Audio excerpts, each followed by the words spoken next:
शिव महापुराण कथा का द्वितीय शब्द।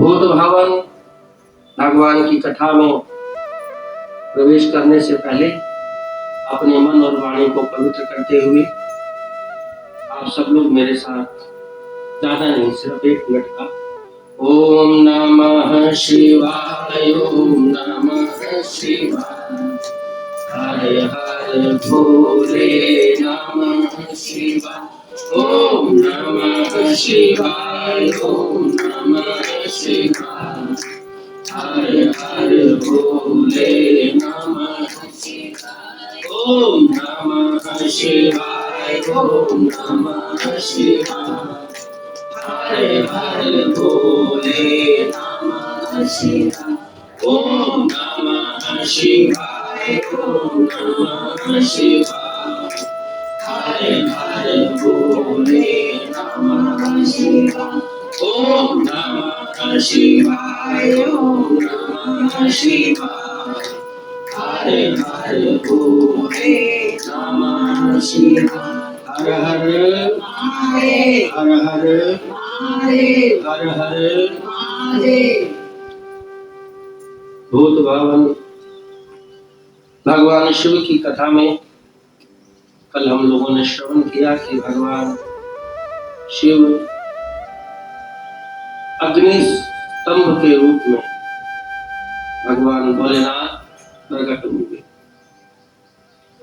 भगवान शिव के 2 स्वरूप हैं जिसका वर्णन मैंने कल भी किया था। एक है साकार और दूसरा है निराकार।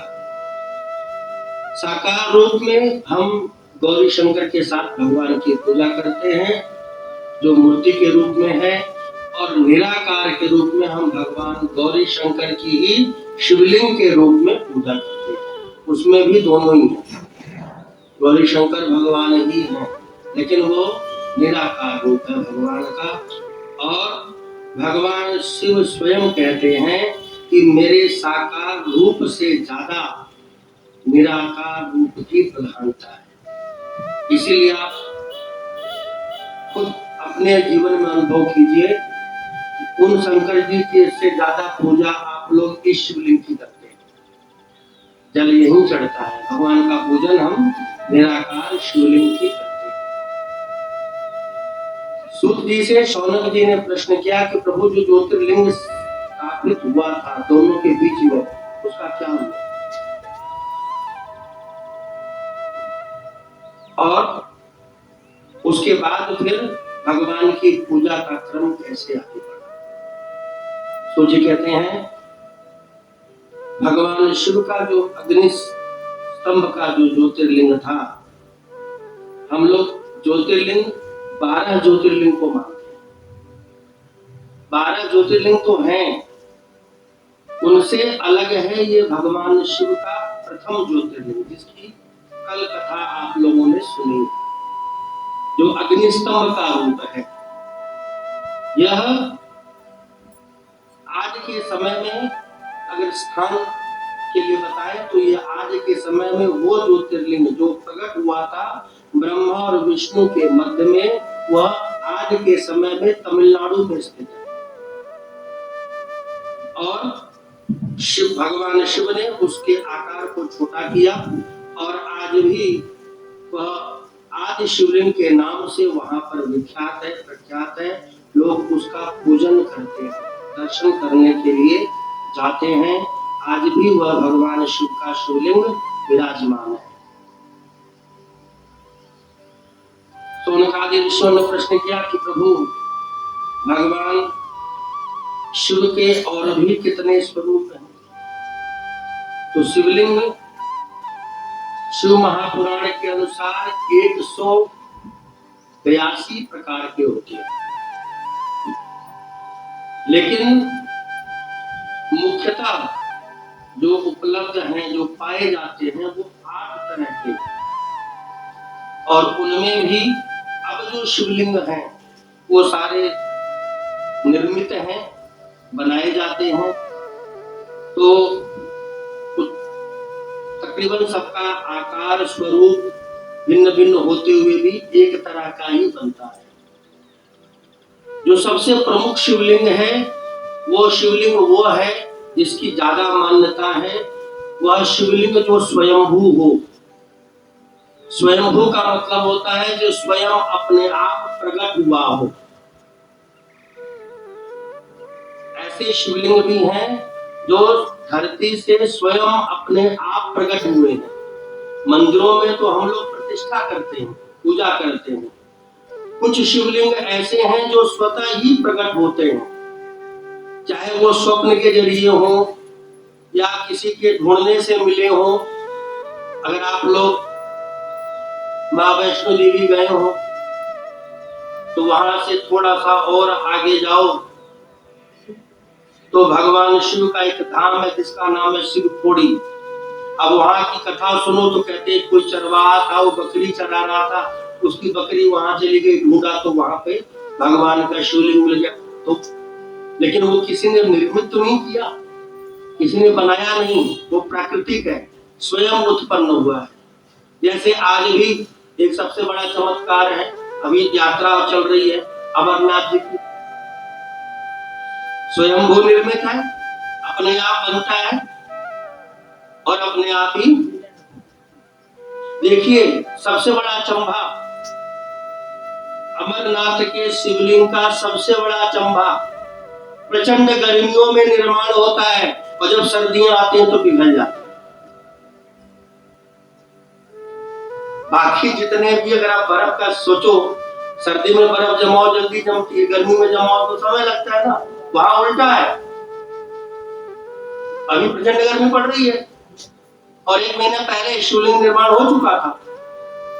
तो प्रचंड गर्मियों में अमरनाथ में भगवान शिव का शिवलिंग निर्मित हो जाता है और जैसी सर्दी आनी शुरू होती है वो पिघल जाता है।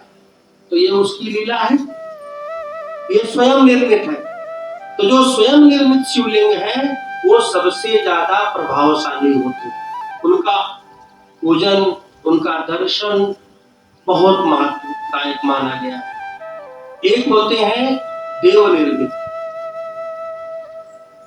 जैसे कुछ तो स्वयं निकले, कुछ शिवलिंगों को जो देवताओं ने प्रतिष्ठित किया, भगवान ने, देवताओं ने जिनकी पूजा करी। उदाहरण के लिए मैं अगर 12 ज्योतिर्लिंग में बताऊं तो रामेश्वरम की स्थापना भगवान राम ने करी, वहीं रेते से निर्मित किया और वो शिवलिंग बन गया। पहला ज्योतिर्लिंग सोमनाथ भगवान का, उसको चंद्रदेव ने निर्मित किया, वो देव द्वारा निर्मित, चंद्रदेव ने बनाया तो वो शिवलिंग बन गया और 12 ज्योतिर्लिंग में उसकी व्याख्या। तो जो देव निर्मित शिवलिंग होते हैं वो भी अपने आप में अद्भुत और चमत्कारी होते हैं, उनका दर्शन पूजन लाभदायक होता है। अब जितने देव निर्मित है या स्वयंभू है, हम रोज रोज तो वहां नहीं जा सकते, रोज उनका दर्शन नहीं कर सकते। उसके बाद बताया जो प्रतिष्ठित शिवलिंग है, जिनकी प्राण प्रतिष्ठा होती है, ब्राह्मण लोग जिनकी पूजा करा करके प्राण प्रतिष्ठा कराते हैं। प्रतिष्ठा 2 तरह की होती है, एक होती है चल, एक होती है अचल। चल प्रतिष्ठा, कुछ मंदिरों में मूर्तियां होती हैं जिनकी चल प्रतिष्ठा होती है। चल प्रतिष्ठा का मतलब होता है आप उनको ले जा सकते हैं, अचल कहीं नहीं जाएंगे, स्थिर। और ऐसे बड़े बड़े मंदिर हैं, उदाहरण के लिए बताऊं, बांके बिहारी मंदिर, ठाकुर जी की मूर्ति प्रतिष्ठा नहीं है। अभी सावन का महीना चल रहा है और रोज फूल बंगला बन रहा है, रोज बिहारी जी बाहर आते हैं, अब फूल बंगला बंद हो जाएगा, बिहारी जी अंदर हो जाएंगे। अगर वो मूर्ति प्रतिष्ठित होती तो बाहर कैसे आती, जहां प्रतिष्ठा हो गई वहीं रहती, लेकिन वो प्रतिष्ठित नहीं है इसलिए वो बाहर आती है, बाद में अंदर ले जाते हैं। लेकिन जो मूर्तियां प्रतिष्ठित हो जाती हैं वो स्वयं अपने स्थान पर स्थिर रहती हैं। तो 2 तरह की प्रतिष्ठा होती है, चल प्रतिष्ठा और अचल प्रतिष्ठा।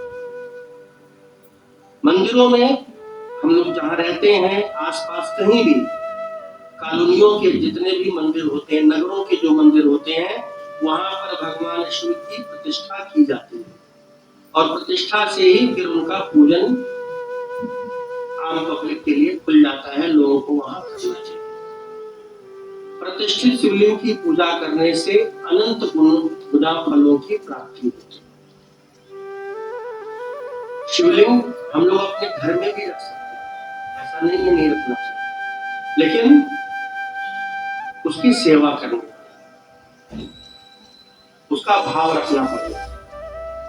भगवान शिव ने तो शिव पुराण में यहाँ तक कहा है कि अगर आपके घर के आसपास कोई मंदिर नहीं है, शिवालय नहीं, आप भगवान शिव को मान करके किसी भी वृक्ष में, वैसे तो उनके अपने वृक्ष भी हैं, बड़ में जल चढ़ा दो, भगवान शिव को प्राप्त होगा।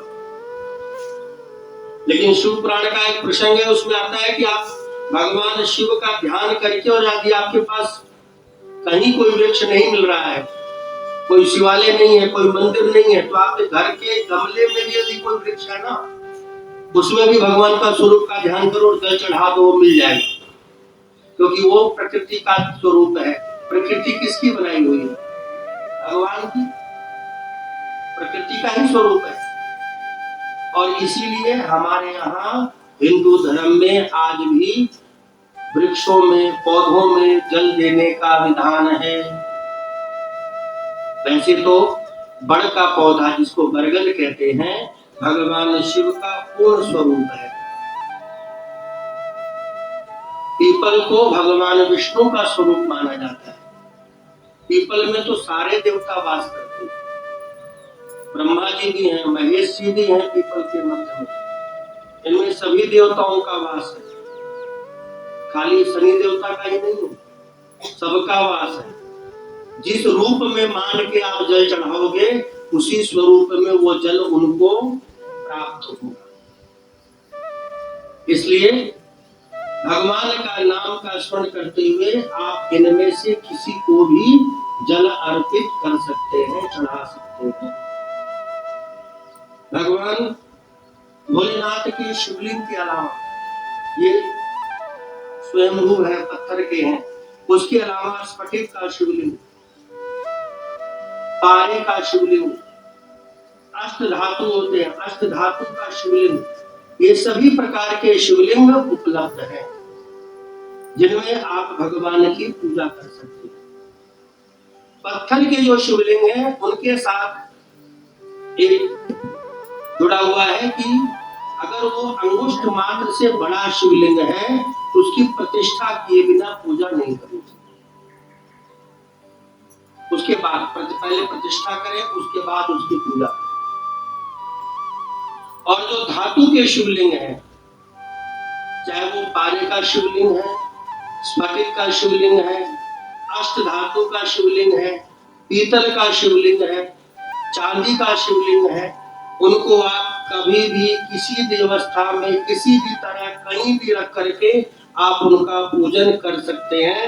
उसमें कोई भी प्रतिष्ठा का विधान नहीं है। और इन सभी धातुओं में सर्वश्रेष्ठ धातु जो है वो पारा मानी है।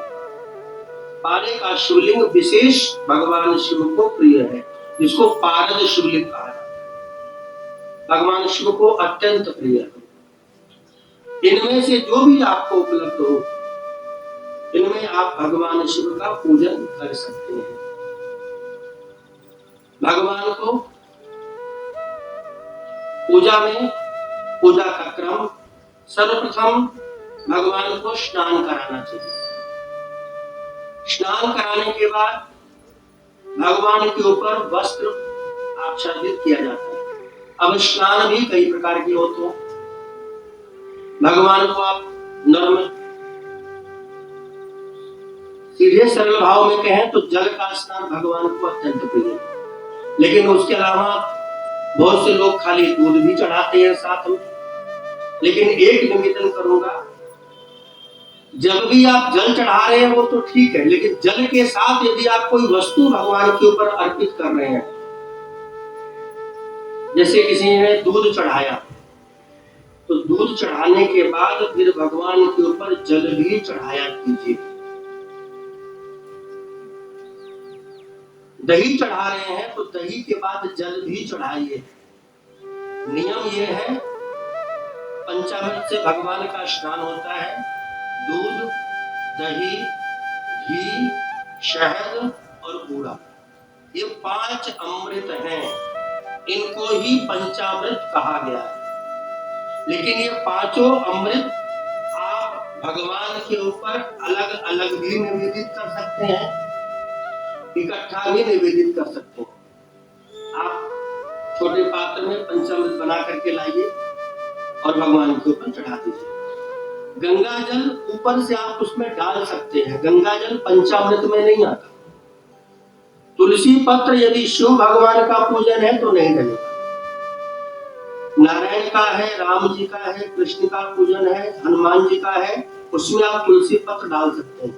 लेकिन पंचामृत में गंगा जल छठा विभाग है। 5 अमृत में दूध, दही, घी, शहद और गुड़, ये 5 अमृत ही पंचामृत कहलाते हैं। और इन्हीं पंचामृतों से भगवान शिव का पूजन किया जाता है, जो भगवान को विशेष प्रिय है, विशेष अभिषेक होता है। आप इकट्ठे बना के भी चढ़ाइए, अलग अलग चढ़ाते हैं तो एक क्रम का ध्यान रखिए कि आपने पहले जल चढ़ाया, जल चढ़ाने के बाद भगवान के ऊपर दूध चढ़ाइए, पुनः जल चढ़ाइए, फिर दही चढ़ाइए, फिर जल चढ़ाइए, दही के बाद फिर घी, घी के बाद फिर पुनः जल, उसके बाद शहद, शहद के बाद फिर पुनः जल, उसके बाद गुड़, उसके बाद फिर पुनः जल, शुद्ध स्नान हो गया। गंगा जल अलग से भी है तो आप अलग से गंगा जल से भी भगवान शिव का स्नान करा सकते हैं, शिव को नहला सकते हैं। बहुत से लोग पूरा पंचामृत न ला के खाली दूध भी लाते हैं, शहद लाते हैं। तो इनमें से कोई भी वस्तु यदि आप भगवान पे अर्पित कर रहे हैं तो पहले जल चढ़ा करके दूध चढ़ाइए, फिर दोबारा जल चढ़ा दीजिए। ये नहीं कि आपने जल चढ़ाया, दूध चढ़ाया, फिर माथा टेक लिया या वस्तु चढ़ाने लग गए। आप खुद सोचिए, हम स्नान करते हैं, पहले जल ही डालते हैं स्नान करने के लिए, या पहले साबुन शैम्पू लगा लेते हैं? पहले जल डालते हैं, फिर साबुन शैम्पू लगाते हैं, उसके बाद फिर दोबारा जल डालते हैं ना। तो भगवान को जब आपने दूध दही मल दिया तो छुड़ाएगा कौन? इसलिए कोई भी वस्तु यदि आप भगवान पे अर्पित करते हैं तो उसके बाद जिससे आपने भगवान का स्नान कराया, उसके बाद उनका शुद्ध स्नान अति आवश्यक है। जल से भगवान का स्नान कराना चाहिए। अब सबके मंत्र अलग अलग है, दूध का मंत्र अलग है, दही का मंत्र अलग है, घी का मंत्र अलग है। अब कहो पंडित जी इतने मंत्र तो हमें आते नहीं और ना हमें सीखने की जरूरत। तो एक मंत्र है जो महामंत्र है, ओम नमः शिवाय। इस मंत्र का जाप करते रहिए और भगवान की पूजा करते रहिए। चाहे कुछ भी चढ़ाओ, जल चढ़ाओ, दूध चढ़ाओ, दही चढ़ाओ, घी चढ़ाओ, तुम भी कुछ चढ़ाओ भगवान के, कुछ भी अर्पण करो, बस मन से ओम नमः शिवाय, ओम नमः शिवाय, इस मंत्र का जाप, ये भगवान शिव का महामंत्र है। इस मंत्र का जाप करते हुए आप जो भी वस्तु लाए हैं वह भगवान पर अर्पण कर दीजिए। स्नान के बाद भगवान को वस्त्र पहनाइए, वस्त्र के बाद भगवान का श्रृंगार, उनको चंदन, चंदन में भगवान शिव के बहुत से चंदन हैं, अष्टगंध चंदन, मलयागिरी चंदन, बहुत चंदन है। बस एक ही चंदन नहीं चढ़ता, कौन सा? रोली का टीका और गोपी चंदन, ये 2 भगवान शिव के ऊपर नहीं लगाने चाहिए। इसके अलावा जितने भी चंदन हैं आप सब भगवान पर लगा सकते हैं, चढ़ा सकते हैं। भगवान उसको प्रेम से स्वीकार करते हैं। क्यों करते हैं? सबसे विशेष है भगवान के ऊपर मलयागिरी चंदन, जिसको घिस के लगाया जाता है। मलयागिरी चंदन को घिस करके तब भगवान पे लगाना चाहिए। लेकिन कई बार देखता हूँ माताएं बहनें बहुत गलतियां करती हैं, चंदन को घिसा और उसी पत्थर से लेकर के भगवान पे टिक दी। कभी नहीं करना चाहिए ऐसे। घर से लक्ष्मी चली जाती है। जिनको प्रमाण चाहिए मैं दे दूंगा। चाणक्य नीति का श्लोक है, चंदन घिसो, घिस करके उसको अपने हाथ में रखो या किसी पात्र में रखो और उस पात्र से या अपने हाथ से लेकर के फिर भगवान का लेपन करो। पत्थर पर घिस करके चंदन लगाने से इंद्र ही क्यों ना हो, उनकी सत्ता भी चली जाती है, ऐसा शास्त्र कहता है। इसलिए पत्थर पर घिसने के बाद चंदन को अपने हाथ पर रख लो, पात्र में रख लो, कटोरी में रख लो और फिर वहां से लेकर के तब भगवान को लगाओ। और भगवान को लगा लेने के बाद जो बचा हुआ है वो अपने माथे पर लगा लीजिए। चंदन भगवान को अत्यंत प्रिय है। क्यों? चंदन शीतलता देता है, चंदन ठंडा होता है, शीतल करता है। और भगवान को तो ठंडी चीजें बहुत प्रिय हैं। क्यों? क्योंकि भगवान स्वयं अग्नि स्वरूप है। इसीलिए कहाँ रहते हैं? कैलाश पर्वत पर, जहां -डिग्री टेम्परेचर होता है। सोचो इतने ठंडे में बैठे हैं जाकर, क्योंकि भगवान शिव स्वयं अग्नि रूप है। इसलिए उनके ऊपर हम, भगवान को जल क्यों प्रिय है? कथा है ही, क्योंकि भगवान के अंदर अग्नि का भार इतना ज्यादा है कि हल्का सा भी जल मिलता है तो भगवान को शीतलता मिलती है। इसीलिए भोलेनाथ को सबसे ज्यादा प्रिय जल है, जल चढ़ाया जाता है। चंदन लगाना चाहिए भगवान के माथे पर। चंदन भगवान को अत्यंत प्रिय, उससे भगवान को शीतलता प्राप्त होती है। अक्षत, जिसका कभी क्षत ना हो उसे कहते हैं अक्षत। हिंदी में हम कहते हैं चावल। भगवान की पूजा किसी की भी हो, टूटे हुए चावल का प्रयोग नहीं करना चाहिए। नाम ही उसका अक्षत है, जिसका कभी क्षत ना हो। भगवान को अत्यंत प्रिय है। पुष्पमाला या फूल जो भी आपके पास उपलब्ध हो, फूल भी बहुत तरह के हैं, भगवान को बहुत प्रिय है। हम जहाँ रहते हैं हमारे यहाँ मजबूरी है, गेंदा गुलाब के अलावा कुछ मिलता नहीं, लेकिन भगवान को आग धतूरे का फूल बहुत प्रिय है। इसके अलावा भगवान को विजया, जिसे कहते हैं भांग, अत्यंत प्रिय है। भांग पर लोग नशा सोचते हैं। नशे के ऊपर अभी कावड़ यात्रा होने वाली है, शुरुआत हो गई है, टी-शर्ट छपती आ जाएगी, बाबा की फोटो। किसी शास्त्र में, किसी भी पुराण में कोई मुझे लिखा हुआ दिखा दे कि बाबा ने चिलम पी थी। मैंने नहीं पढ़ा आज तक। कभी किसी को कहीं दिखे तो मुझे प्रमाण देना। भगवान के नाम पे धंधा। भगवान भांग का नशा करते थे, भांग ग्रहण करते थे। वो भी नशा नहीं करते थे। भांग ग्रहण करने से, विजया को खाने से जो है निद्रा नहीं आती, ध्यान मग्न हो जाता है व्यक्ति। और जिन्होंने होली या त्योहार पे ले रखा हो, भांग की एक सबसे बड़ी खासियत यह है कि भांग खाने के बाद आपका मन जिस चीज में लग जाएगा आप उसी में रम जाओगे। ये भांग की खासियत है। भोले बाबा ग्रहण करते थे तो भगवान का ध्यान करने के लिए, समाधि लगाने के लिए, गली में भटकने के लिए भोले बाबा भांग ग्रहण नहीं करते थे। भगवान को विजया इसलिए प्रिय है कि वह उन विजया के माध्यम से भगवान अपने मन को अपने इष्ट देव के साथ रमा देते थे। इसलिए भगवान को विजया अत्यंत प्रिय है।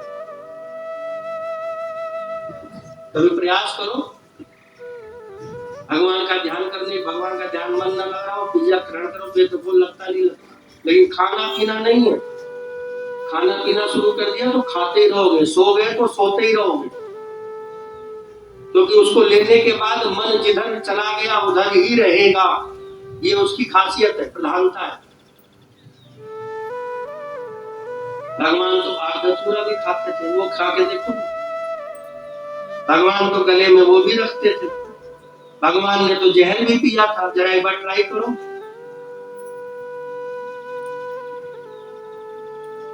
भगवान जो अभक्ष वस्तुएं हैं, जिनको संसार ने जिसका त्याग कर दिया है, भोले बाबा ने उसको स्वीकार किया। ये सब भगवान को अत्यंत प्रिय है। बेलपत्र इससे ज्यादा प्रिय भगवान को कुछ नहीं। त्रिदलम त्रिगुणाकारम त्रिनेत्रम च त्रियायुधम त्रिजन्म पाप संहारम एक बिल्वम शिवार्पणम। बेलपत्र में कितने पत्ते होते हैं? 3 पत्ते। त्रिदलम 3 दल है इसके अंदर। त्रिदलम त्रिगुणाकारम, इसके अंदर तीनों देवताओं का वास है। ब्रह्मा विष्णु महेश, तीनों गुण है इसके अंदर। सतोगुण रजोगुण तमोगुण त्रिगुणाकारम, तीनों गुणों का आकार है इसके अंदर।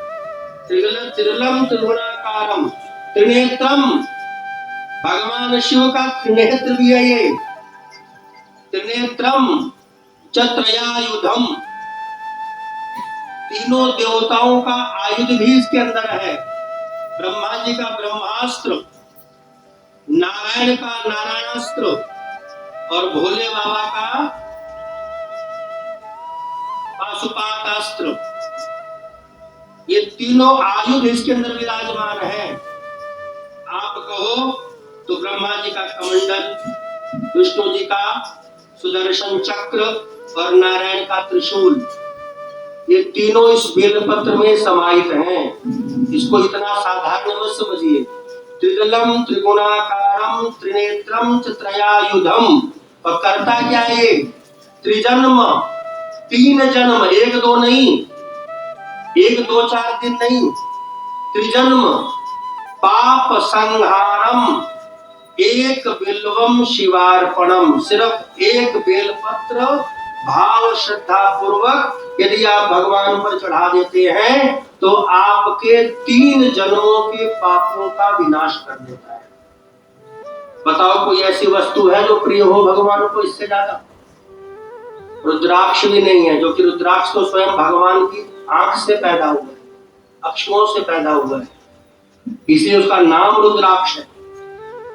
भगवान का सबसे प्रिय वस्तु कोई है तो वो बेलपत्र है, अत्यंत प्रिय है। कहते हैं शंकराचार्य जी ने बिल्वाष्टक लिखा है, उसका अगला श्लोक है काशी वास निवासी च काल भैरव पूजनम कोटि कन्या महादानम एक बिल्वम शिवार्पणम। एक बेलपत्र भगवान पर चढ़ाने का महात्मा बताया है। काशी में जाकर के पूरी जिंदगी वास कीजिए, काशी में रहिए और नित्य प्रति काल भैरव भगवान का दर्शन पूजन कीजिए। उस दर्शन पूजन करने से जो पुण्य आपको मिलेगा, पूरी जिंदगी काशी में जाकर के रह करके वहां पर काल भैरव भगवान का दर्शन कीजिए, उनका पूजन कीजिए, और वो दर्शन और पूजन करने से, वहां रहने से, बाबा विश्वनाथ की कृपा से जो आपको दर्शन करने का जो पुण्य मिलेगा, वही पुण्य फल भगवान के ऊपर एक बेलपत्र चढ़ाने से मिल जाता है। हम आप लोग जीवन में कितने कन्यादान कर लेते हैं? 1 2 3 4, 11 रुपए वाला नहीं, चलो वो भी ले लो साथ में, 11-21 वाला भी जोड़ लो। कितने कन्यादान कर लेंगे पूरे जीवन में? 100 200 500 1000, 1000 कन्यादान, 2000 कन्यादान, इससे ज्यादा तो नहीं कर सकते। सीमा क्षमता ही नहीं है उसके बाद, क्योंकि इतना शरीर में भी सामर्थ्य नहीं हो पाता, ना उतनी पहचान हो पाती है कि आपको उतनी कन्याएं मिल सके जहां आप उतना कन्यादान कर सके। 2000 कम नहीं होता, 2000 कन्यादान कर लेंगे, 5000 कन्यादान कर लेंगे, इससे ज्यादा तो नहीं कर सकता एक व्यक्ति अपने जीवन काल में। हद से हद लिमिट लगा लीजिए, 10,000 लगा लीजिए। बेलपत्र की महिमा माया है कोटि कन्या महादानम। 1 करोड़ कन्यादान करने का जो महत्व है, जो पुण्य फल है, संख्या दोबारा सुन लीजिए, 1 करोड़ बोला है मैंने। कोटि कन्या महादानम बिल्व पत्रम शिवार्पणम। भगवान शिव के ऊपर 1 बेलपत्र चढ़ाने से वो पुण्य फल की प्राप्ति होती है। मैंने इसीलिए कहा था इससे बड़ा भगवान को कोई भी प्रिय नहीं है। इसको इतना साधारण मत समझिए, हमें उपलब्धता हो जाती है। हम ऐसे देश में हैं जहां ये बहुत सरल उपलब्ध है, आसानी से मिल जाता है, तोड़ के नहीं तो खरीद के सही। ऐसी भी जगह है जहां दुर्लभ है, और इसका महत्व इतना बड़ा है, यदि कोई भगवान पर चढ़ा दे तो उसको ये सारे पुण्य प्राप्त हो जाते हैं। कल मैंने इसीलिए कहा था बाकी सब चीज बार बार भोलेनाथ पे नहीं चढ़ती। एक बेलपत्र ही है जो कितनी बार भी चढ़ा लो पुण्य वही रहेगा, पुण्य में बदलाव नहीं होगा। भगवान को बहुत प्रिय है ये बेलपत्र। भगवान इसको इसलिए भी प्रिय मानते हैं क्योंकि इसमें तीनों देवताओं का वास है। ब्रह्मा विष्णु महेश तीनों इसमें समाहित हैं, इसलिए भगवान को यह अत्यंत प्रिय है। और जो कोई भाव श्रद्धा पूर्वक भगवान शिव पर इसको निवेदित करता है, भगवान के ऊपर चढ़ाता है, भगवान उसकी समस्त कामनाओं को पूर्ण करते हैं। बेलपत्र की महिमा है। कहते हैं स्वयं शंकराचार्य जी का कथन है कि आप कोई वस्तु भगवान पर अर्पित कर पाए ना कर पाए, जल और बेलपत्र चढ़ा दें तो उद्धार हो जाए। शिवरात्रि की कथा कितने लोगों ने सुनी है?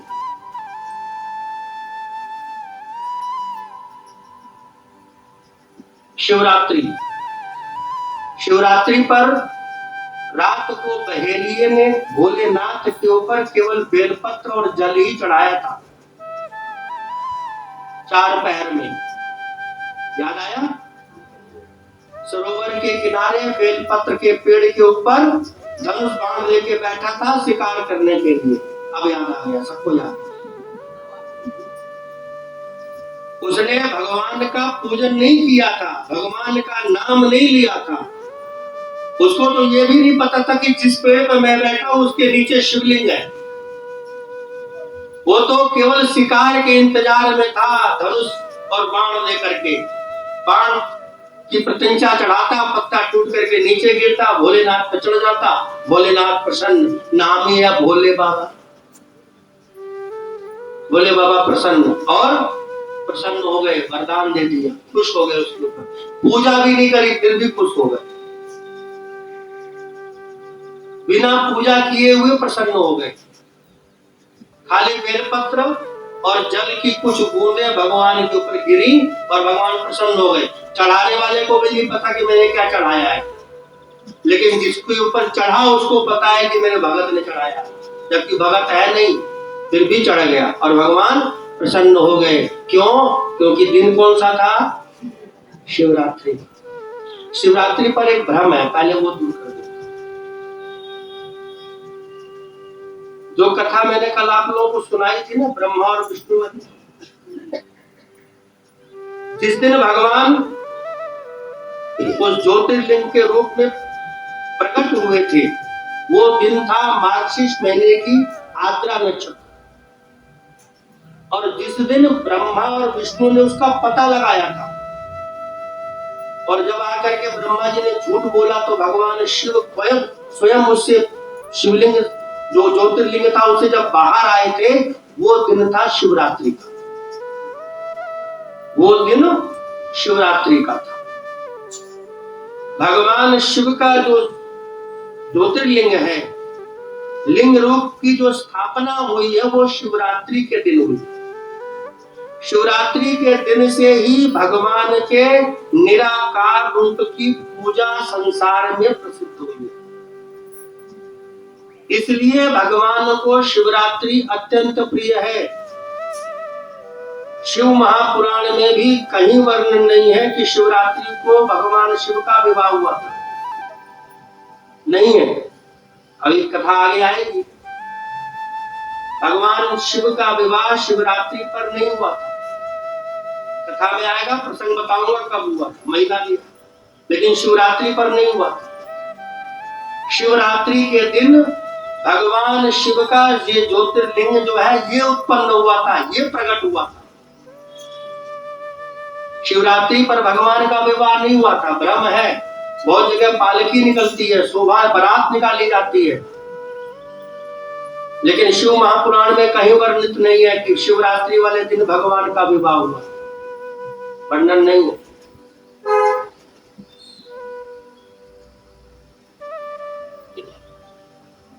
जिनको प्रमाण चाहिएगा व्हाट्सएप के जरिए भेज दूंगा, नंबर दे दूंगा, क्योंकि व्यासपीठ पे बैठ के बोल रहा हूं तो असत्य नहीं बोलूंगा। भगवान शिव को अत्यंत प्रिय है बेलपत्र। इसके बाद आता है रुद्राक्ष, वो भी भगवान को बहुत प्रिय है। एक बार भगवान भोलेनाथ समाधिस्थ थे, अचानक भगवान शिव के अंदर एक तेज उत्पन्न हुआ। भगवान को असहनीय वेदना हुई और जब नेत्र खोले तो भगवान शिव के आंखों से अश्रुधारा गिरने लगी और भगवान उस समय भ्रमण करने निकल पड़े। वो अश्रुधारा जहां जहां गिरी वहां उस अश्रु की धारा से जहां जहां वो अश्रुधारा गिरी वहां वहां उससे वृक्ष उत्पन्न हुए और उसी से रुद्राक्ष बना। उसका नाम हुआ रुद्राक्ष। रुद्र मतलब शिव, अक्ष कहते हैं आंख को। शिव के आंखों से जो जल गिरा उससे जो वृक्ष निर्मित हुआ उसका जो फल बना उसको कहा जाता है रुद्राक्ष। रुद्राक्ष भगवान शिव का स्वरूप माना गया। एक मुखी से लेकर के 14 मुखी तक के रुद्राक्ष होते हैं, जिनका वर्णन शिव महापुराण में है और हर एक का अपना अपना महत्व है। और एक एक मुखी, एक से लेकर 14 मुखी तक के हर रुद्राक्ष का मंत्र भी शिव महापुराण में वर्णित है। इनमें जो पंचमुखी रुद्राक्ष है वो भगवान शिव का पूर्ण स्वरूप माना गया है, क्योंकि भगवान क्या है? पंचानन। भगवान पंचानन है। पंच मतलब 5, नन का मतलब होता है सिर। भगवान शिव के 5 मुख हैं और पंचमुखी रुद्राक्ष को स्वयं भगवान शिव का स्वरूप माना गया। पंचमुखी रुद्राक्ष कल्याणकारी है। वैसे तो एक मुखी से लेके 14 मुखी तक सब के सब भगवान शिव के ही अलग अलग रूप हैं, लेकिन पंचमुखी की विशेषता शिव महापुराण में विशेष है। दुर्लभ इनमें एक मुखी रुद्राक्ष जो अत्यंत दुर्लभ है, जल्दी प्राप्त नहीं होता। नकली या बनावटी की बात नहीं कर रहा हूं, ओरिजिनल रुद्राक्ष एक मुखी बहुत कम मिलता है, इसलिए वो दुर्लभ है। महत्व ज्यादा पंचमुखी का है, वो साक्षात शिव का स्वरूप है, किंतु दुर्लभ होने के नाते जितने भी रुद्राक्ष हैं उनमें सबसे कीमती रुद्राक्ष जो है वो एक मुखी माना गया है। पूजा में उसकी प्रधानता उतनी नहीं है, क्योंकि एक मुखी की माला ही नहीं बनेगी। जो सरल होगा, सहज होगा, उसी की हम माला पहनेंगे। तो एक मुखी यदि किसी को प्राप्त भी होगा तो 1, 2, 4, 5 एक मुखी की माला भी उपलब्ध होना संभव है, लेकिन पंचमुखी भगवान शिव का साक्षात स्वरूप है, इसलिए उसी को धारण करना चाहिए, उसी से माला जप करनी चाहिए और उसका ही प्रयोग करना चाहिए। एक मुखी अत्यंत दुर्लभ होने के नाते कीमती है और 14 मुखी तक के रुद्राक्ष का वर्णन शिव महापुराण में आता है। अब हरिद्वार जाओ तो आपको 18 मुखी 21 मुखी भी मिलेंगे, लेकिन वो सब बनावटी हैं। शिव महापुराण के अनुसार एक मुखी से 14 मुखी तक के ही रुद्राक्ष हैं जो कि धारण योग्य हैं और इनको धारण करना चाहिए। इनके द्वारा माला जप भी अत्यंत लाभकारी होती है। हम लोग तुलसी की माला, स्फटिक की माला, रुद्राक्ष की माला, इनके द्वारा भगवान, कमलगट्टे की माला, इनके द्वारा भगवान का जाप करते हैं। विशेषतः सभी देवताओं के लिए अलग अलग माला है। जैसे राम जी कृष्ण जी का जाप करना है, नारायण का करना है तो आप तुलसी की माला से जाप करेंगे। माँ भवानी के लिए मंत्रों का जाप करना है तो लाल चंदन की माला हो, कमलगट्टे की माला हो तो विशेष लाभप्रद माना गया है। लेकिन रुद्राक्ष की महिमा यह है कि किसी भी देवी, किसी भी देवता का जाप आप रुद्राक्ष की माला से कर सकते हैं, कोई दोष नहीं है। वस्तुतः रुद्राक्ष की माला से जप करने से अन्य माला से 100 गुना ज्यादा पुण्य फल प्राप्त होता है। तुलसी की माला की 100 माला और रुद्राक्ष की माला की 1 माला बराबर है। ये रुद्राक्ष की महिमा है। भगवान शिव को अत्यंत प्रिय है, धारण भी करना चाहिए। धारण करने से उसके ऊपर जो जल स्पर्श करके हमारे शरीर को स्पर्श करता है तो रुद्राक्ष का जल या तुलसी का जल पहन करके, जैसे जो लोग कंठी पहनते हैं, बहुत से लोग रुद्राक्ष पहनते हैं, इन मालाओं को धारण करने से जब हम स्नान करते हैं तो स्नान करने के बाद तो इनसे स्पर्श करके जो जल हमारे शरीर को स्पर्श करता है वह हमारे लिए पुण्यवर्धक होता है, लाभदायक होता है। सूर्य जी को कहते हैं कि अगला है भस्म। भोलेनाथ को भस्म बहुत प्रिय है। भस्म भी कई तरह की होती है। भोलेनाथ को जो प्रिय है वो तो वो वाली है, समझ गए? ओम नमः शिवाय, ओम नमः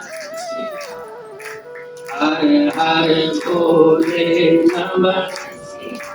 ओम नमः शिवाय, ओम नमः शिवाय, हर हर भोले नमः शिवाय।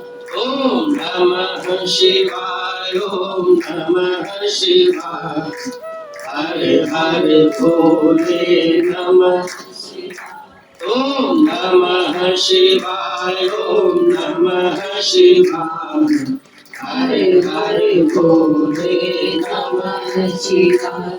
ओम नमः शिवाय, ओम नमः शिवाय, हर हर भोले नमः शिवाय। हर हर महादेव, हर हर महादेव, हर हर महादेव। भस्म, भगवान को भस्म क्यों प्रिय है? भोलेनाथ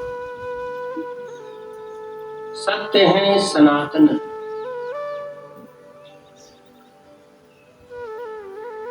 हमारे आपके घर से जब कोई जाता है तो उसकी जो अंतिम यात्रा होती है उस समय एक शब्द बोला जाता है, राम नाम, राम नाम, राम नाम। अरे बोल लो, डर क्यों रहे हो?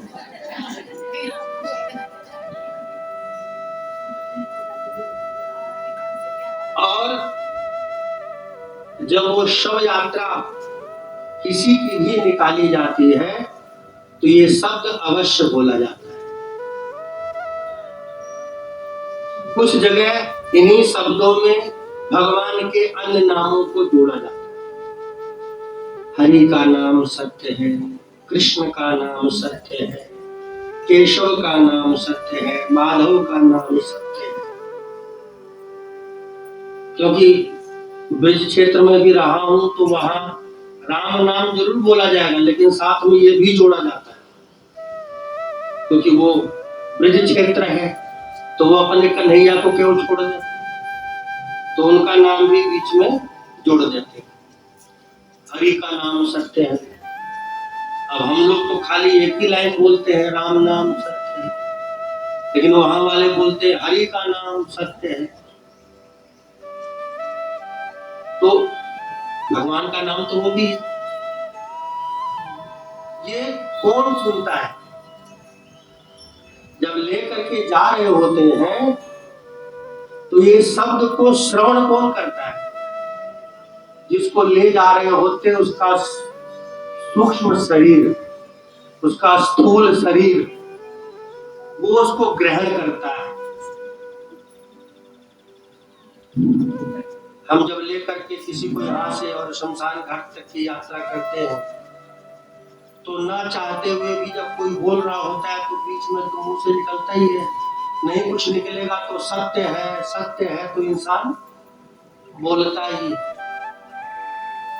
सुनाया जाता है संसार को, लेकिन संसार नहीं सुनता, जो जा रहा होता है वो सुनता है। क्यों सुनाया जाता है? कि देखो ये जा रहा है, इसने अपने जीवन में छल कपट द्वंद्व दंभ करके बहुत बनाया, बहुत किया, लेकिन आज सब छूट गया, यहीं का यहीं रह गया, साथ कुछ भी नहीं जाएगा। क्या जाएगा? भगवान का नाम। और वो सिखाया जाता है किसको? साथ में चलने वाले लोगों को कि भैया एक दिन ऐसे ही सबको जाना है, इसलिए क्या करो? भगवान का नाम का जाप करो, भगवान के नाम की माला जपो। और जब ले जाकर के शमशान घाट में रख देते हैं और उसके बाद फिर जितने भी सगे संबंधी आए हैं सब छोड़ करके अपनी अपनी चर्चा में भी। आज ही का दिन मिला था इसको जाने को, मुझे बहुत जरूरी काम से जाना था, तब तक पता लगा चले गए, आना पड़ा मजबूरी। मतलब वहां जा करके भी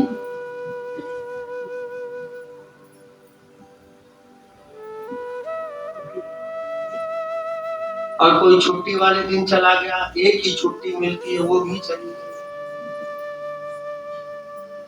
आधा दिन तो इसी में ही निकल गया। ये मन की व्यथा है इंसान की, श्रद्धांजलि नहीं है। वहां जाना तो उसकी मजबूरी है, वहां जा करके भी वो पोस ही रहा, जो गया है उसको पोस ही रहा है, वो चला गया फिर भी पोसा जा रहा है। आज ही का दिन मिला था, आज ही जाना था, ऑफिस निकल जाते तब पता लगता। वहां जाकर के भी इंसान कोसता ही है। और जो राम के नाम थे वो सब बंद, वो कहां गए? उस शरीर के ऊपर, स्थूल सूक्ष्म शरीर के ऊपर। भगवान ने देखा, अरे भोले बाबा तो प्रसन्न, मेरे स्वामी का नाम लिया जा रहा है, भगवान साथ साथ चल दिए। वहां गए तो सब अपनी अपनी चर्चा करने में लगे हुए हैं, सब साइड छोड़ दिया, बाद में जलाया गया, सब कुछ नष्ट। भगवान ने कहा असली रत्न तो इसमें है, लो और लगाओ। भगवान ने वही लिया और अपने शरीर पर मल लिया, भस्म धारण कर लिया। भगवान ने उस भस्म को अपने अंदर स्वीकार किया, अंगीकार किया। घर वाले भी चलो फ्री हुए, गद्दा जो था वो अगर पुराना है तो चद्दर गद्दा बाहर निकाल दो, बेड नया है तो रख लो, पुराना है तो चारपाई भी बाहर निकाल दो, जानने वाले के साथ ये भी जाने दो, हटाओ निकालो, कपड़े भी निकाल देते हैं। लेकिन अगर मरा हुआ व्यक्ति सोने की अंगूठी पकड़ पहन के मरा है तो वो खींच के निकाल लेंगे, गले में चैन है वो खींच लेंगे, अंगूठी निकाल लेंगे, उसमें दोष नहीं लगता। कई जगह देखता हूं बड़ा विचित्र हंसी आती है, मरने वाले के कपड़े तो ऐसे फेंकेंगे कि जैसे कोई बला टाल रहे हो, कपड़े भी उसने शरीर पर पहने थे, वो सोने के आभूषण भी शरीर के ही है, उसको भी फेंको ना निकाल करके। जिस मकान में रह रहे हो मकान भी उसी के नाम का है, छोड़ो मकान खाली करो। स्वार्थी हम किस तरह हैं? बिल्कुल चाय और घी की तरह। चाय में मक्खी गिरी तो चाय फेंक दो, और घी में गिर जाए तो मक्खी निकाल करके फेंक दो, क्योंकि घी महंगा है। चाय में गिरती चाय तुरंत फेंक देते हैं, क्योंकि वो सस्ती है, महंगी नहीं है, दूसरी बन जाएगी। 1 किलो घी में मक्खी गिरी, घी फेंको ना, घी नहीं फेंका जाता, चाय फेंकी जाती है, तब मक्खी निकाल करके फेंक देते हैं। और फिर कहते हैं हम तो बहुत मानते हैं। किसको? कहां मान रहे हैं हम अपना व्यवहार ही नहीं सुधार पा रहे हैं। जाने वाले के कपड़े से मोह नहीं है, क्योंकि वो किसी को आएगा नहीं, इसलिए उसको निकाल करके फेंक दो, तो अंगूठी कैसे आ जाएगी?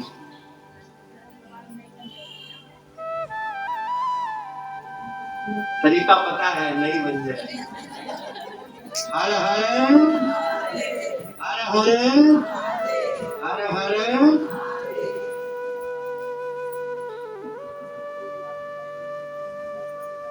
सम्मान दिल से होता है, दिवंगत कोई भी हो, मन से सम्मान करना चाहिए, दिल से सम्मान करना चाहिए। भगवान भोलेनाथ उस भस्म को स्वीकार करते हैं जिसको दुनिया छोड़ आती है, भगवान उसको अंगीकार करते हैं, और भगवान उसको किसी गहने से कम नहीं समझते। तो भगवान का श्रृंगार है, महाकाल का आज भी श्रृंगार भस्म से होता है, भस्म आरती होती है वहां पर। भगवान भोलेनाथ को भस्म बहुत प्रिय है, भस्म उनके ऊपर चढ़ानी चाहिए, पूजा में अवश्य लेपन करना चाहिए, भगवान को अत्यंत प्रिय है। भगवान का सबसे सुंदर गहना ही भस्म है।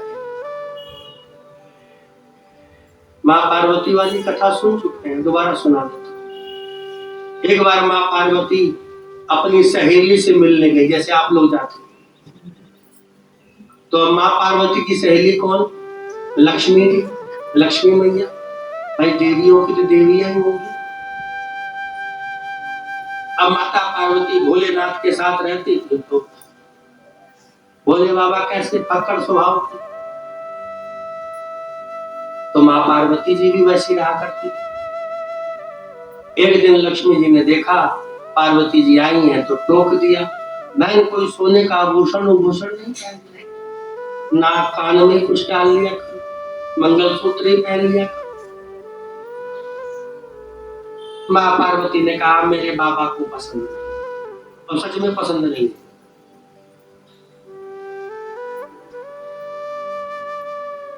लक्ष्मी जी ने ताना मारा, पसंद नहीं है या बनवाया ही नहीं। और औरतों को ताना बहुत जल्दी लगता है, ये शुरू से चलता आ रहा है। लक्ष्मी जी से निपट करके बाबा के पास पहुंची और बाबा से विनती करने लगी, बाबा आज तो एक आभूषण बनवा के दे दो, कुछ भी बनवा। बाबा बोले अरे ये सब माया है, माया के चक्कर में क्या पड़ती है। पार्वती जी तो पढ़ के आई थी, लक्ष्मी जी ने पढ़ा के भेजा था। जिद करके बैठ गई, आज तो कुछ भी हो जाए, आज तो आपको आभूषण बनवाना ही पड़ेगा, बनवाओ। बाबा ने भी बहुत समझाया, नहीं मानी। तो बाबा ने क्या किया, एक पत्ता उठाया, अपने शरीर पर हाथ मारा, एक चुटकी भभूत निकाली और पत्ते पर रख करके माँ को दे दिया। बोले ये लो, ले जाओ, इसके बराबर वजन का लेके बनवा के पहन दिया। पार्वती ने लेकर के माथे से लगाया, चलो इतना दिया तो सही, कुछ तो मिला, इतना ही से। वो पत्ते में भभूत को लपेट करके माँ पार्वती ज्वेलर्स की दुकान, आजकल की ज्वेलर्स बोले ना, पहले सुनार दुकान पर गई।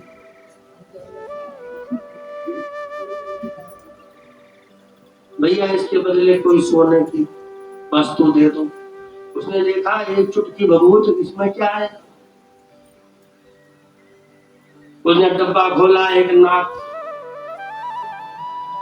की कील होती है सोने की, वो निकाल के और माता की तरफ फेंक दिया, ले जाओ माता, उससे ज्यादा वजन होगा। बोले इसके बराबर चाहिए, इससे कम भी नहीं चाहिए, इससे ज्यादा भी नहीं चाहिए।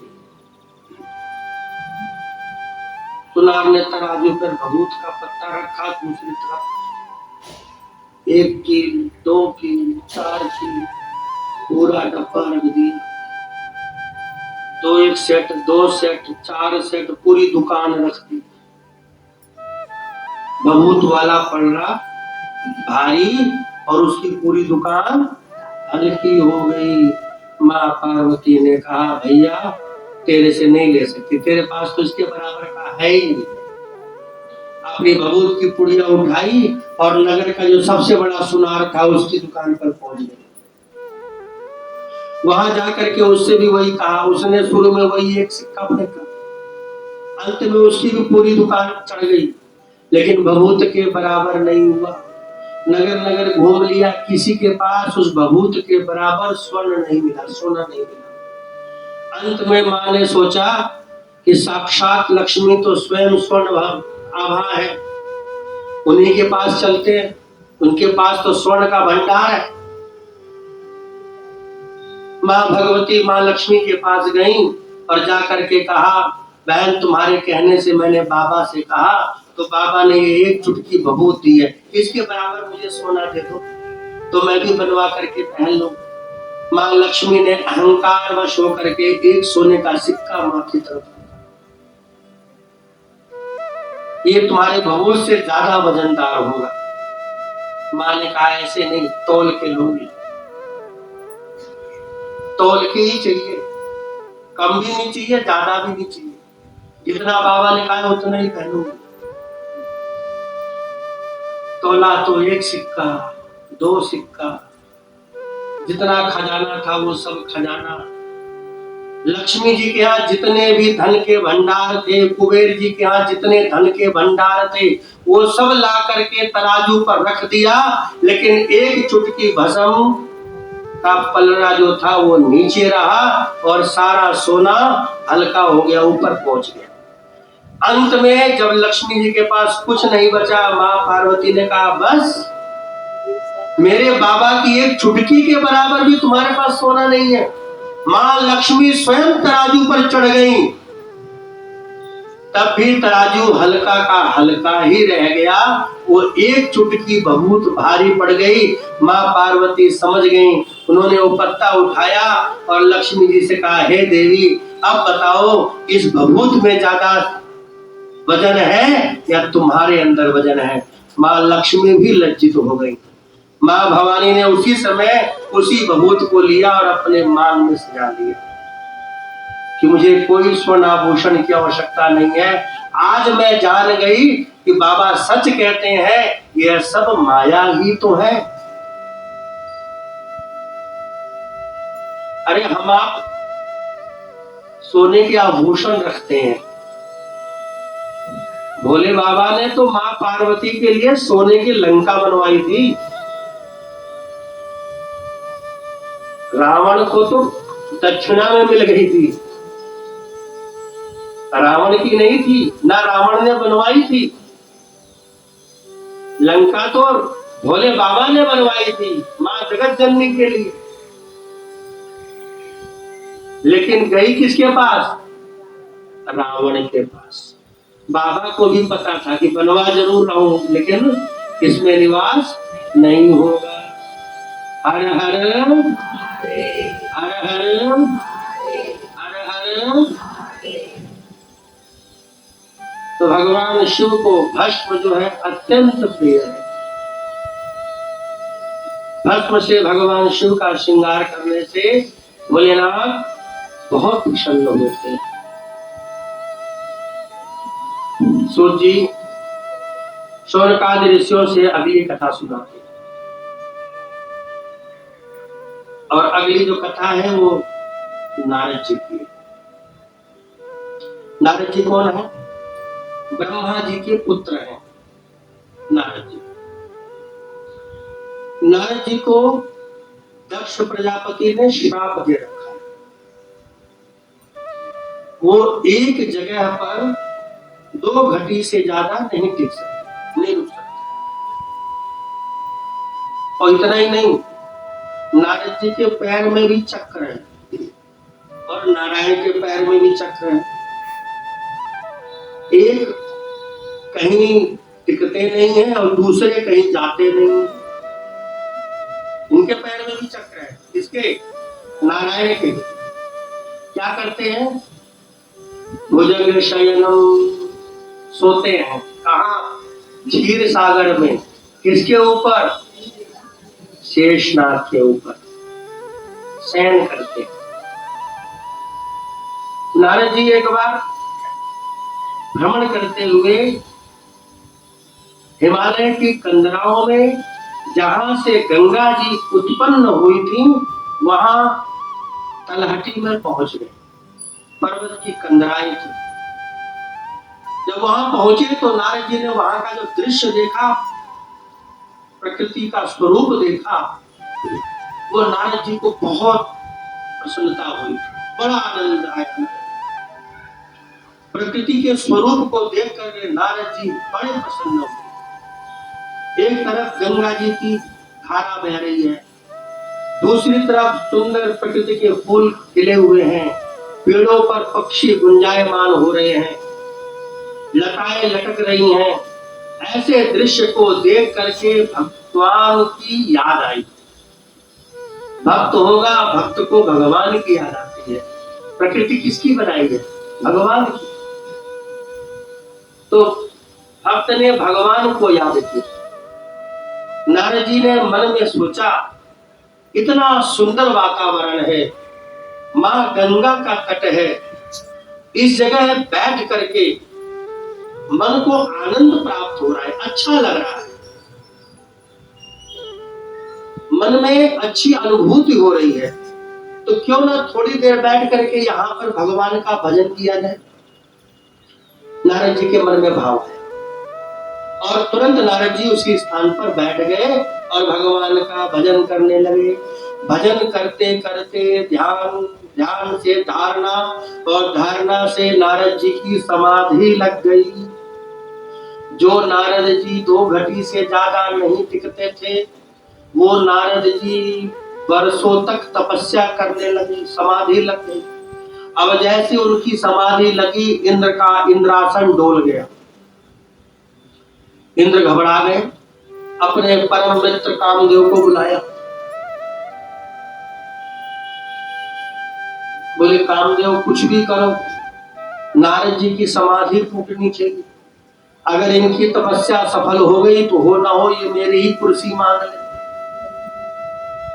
और मेरा इंद्रासन गया तो सब कुछ राजपाट सब जाएगा। कामदेव को आज्ञा दी। कामदेव जी अपने सभी 5 बाणों को और अपनी पत्नी रति को लेकर के उसी स्थान पर पहुंचे जहां नारद जी तपस्या कर रहे थे। कामदेव ने जाकर के अपने सभी गुणों का वहां संचार किया। गंधर्वों ने गायन गाना शुरू किया, रति ने नृत्य करना प्रारंभ किया, और रति के नृत्य के ऊपर ही कामदेव ने अपने एक एक करके 5 बाणों का नारद जी के ऊपर संधान कर दिया। उन 5 बाणों के प्रभाव से पूरी सृष्टि काममय हो गई, लेकिन नारद जी के ऊपर उसका कोई प्रभाव नहीं पड़ा। नारद जी अपनी समाधि में लीन मस्त। कामदेव घबरा गए, परेशान हो गए। अभी तक तो एक ही था जिसने जीता था, कौन? भगवान भोलेनाथ। ये दूसरे नारद जी भी आ गए। कामदेव से नहीं रहा गया। जब बल छल सबका प्रयोग कर लिया और नारद जी की समाधि नहीं हिली, नहीं टूटी, तो कामदेव बहुत सुंदर सुंदर पुष्पों की माला लेकर के और नारद जी के पास गए। जा करके गले में बड़ी सुंदर माला डाली, चरणों को पकड़ करके प्रणाम किया और कहा, हे प्रभु, आप तो विश्व विजयी हो गए, आपने आज मेरे ऊपर विजय पा ली। और उसके बाद नारद जी की प्रशंसा करने लगे। जैसे ही नारद जी की प्रशंसा करनी शुरू करी, नारद जी का जो ध्यान था वो भंग हो गया। समाधि खुली, आंख खोल के देखा तो सामने कामदेव हाथ जोड़ करके विनती कर रहे हैं। नारद जी ने पूछा, तुम कैसे आना हुआ? तुम्हें किसने बुलाया? मैंने तो नहीं बुलाया। कामदेव ने कहा, अरे प्रभु, आपने मुझे जीत लिया, और इतना ही नहीं, अभी तक तो मेरे पर विजय केवल भोलेनाथ ने पाई थी, लेकिन उन्होंने भी मेरे पर विजय पाने के लिए क्रोध किया था। आपके अंदर तो क्रोध भी नहीं है, अर्थात आपने दो विजय प्राप्त कर ली, काम भी जीत लिया और क्रोध को भी जीत लिया। आपके अंदर तो क्रोध भी नहीं है। भोले बाबा तो क्रोध के वशीभूत होकर के मुझे भस्म कर दिए थे, तो आप तो उनसे बड़े तपस्वी हैं। अब जैसे ही नारद जी की प्रशंसा हुई, नारद जी तो भूल गए, क्योंकि इसमें नारद जी का अपना कुछ नहीं था, कोई महत्व नारद जी का नहीं था। ये सब उस स्थान का प्रभाव था। जिस स्थान पर नारद जी बैठ करके तप कर रहे थे, वो स्थान भगवान शिव का था। भगवान शिव वहीं बैठ करके समाधिस्थ होते थे, जिसके कारण उस स्थान पर कामदेव की कोई भी लीला का प्रभाव नारद जी के ऊपर नहीं पड़ा। अब प्रभाव तो था भोलेनाथ का। नारद जी ने सोचा, मैंने जो तप किया है उस तप का प्रभाव है, जिसके कारण मैंने कामदेव को जीत लिया और भोले बाबा से एक पद आगे हो गया, क्योंकि भोले बाबा ने तो केवल काम को जीता था, मैंने तो क्रोध को भी जीत लिया। तो मन में बड़ा हर्ष हुआ। अब ये खुशखबरी कैसे दुनिया को दे? पहले के समय में तो टेलीविजन भी नहीं हुआ करता था जो दुनिया को पता लग जाए, तो कैसे बताया जाए? और सबसे पहले किसको बताया जाए? तो सबसे पहले उसको बताओ जो तुम्हारा प्रतिद्वंदी हो। अब सोचो, भक्त जो अभी तक नारद जी भक्त थे, अब भगवान के भक्त थे, भगवान को अपना प्रतिद्वंदी मान लिया। इसी को कहते हैं भगवान की माया। और जैसे ही भगवान को प्रतिद्वंदी माना, नारद जी ने मन में सोचा, ये सूचना सबसे पहले भोलेनाथ को ही देते हैं कि महाराज, अब आप अकेले नहीं हो, मैं भी आपके साथ हूं, मैंने भी कामदेव को जीत लिया। पहुंच गए कहां? कैलाश पर्वत। भोले बाबा मां भवानी के साथ बैठे, तब तक नारद जी आए। भोले बाबा जैसे नारद जी को देखा आते हुए, और नारद जी कैसे आना हुआ, अब कहां का प्रणाम और कैसा आशीर्वाद, अब तो बराबरी थी। तो सीधे पहुंचे। इससे पहले जाते थे तो चरण वंदना करते थे, भगवान को मत्था टेकते थे, विनती करते थे, स्तुति करते थे भगवान की, और उसके बाद जो कहना होता था वो आज्ञा लेकर के भगवान के आगे नारद जी निवेदन करते थे। लेकिन आज तो विजयी हो गए हैं, तो प्रणाम कैसा, अभिवादन कैसा? और सीधे पहुंच गए कैलाश पर्वत और जाकर के भोलेनाथ ने खुद ही पूछा, आइए नारद जी कैसे आना हुआ। नारद जी भी समझ गए कि लगता है इनको पता लग गया कि मैं इनके बराबर आ गया, तभी हाथ जोड़ रहे मेरे आगे। नारद जी भी छाती तान करके गए, बोले महादेव आज से हम आप बराबर के हो गए। बोले बाबा खुश हुए। बोले क्या हुआ। बोले महाराज आपने केवल कामदेव को जीता, मैंने तो क्रोध को भी जीत लिया। भोलेनाथ बड़े प्रसन्न हुए, बोले बहुत अच्छा किया नारद, ये तुम ही कर सकते हो, तुम्हारे जैसा कोई सूरवीर इस कार्य को कर सकता है। लेकिन एक बात कहूं। बोले क्या। ये बात किसी से कहना मत।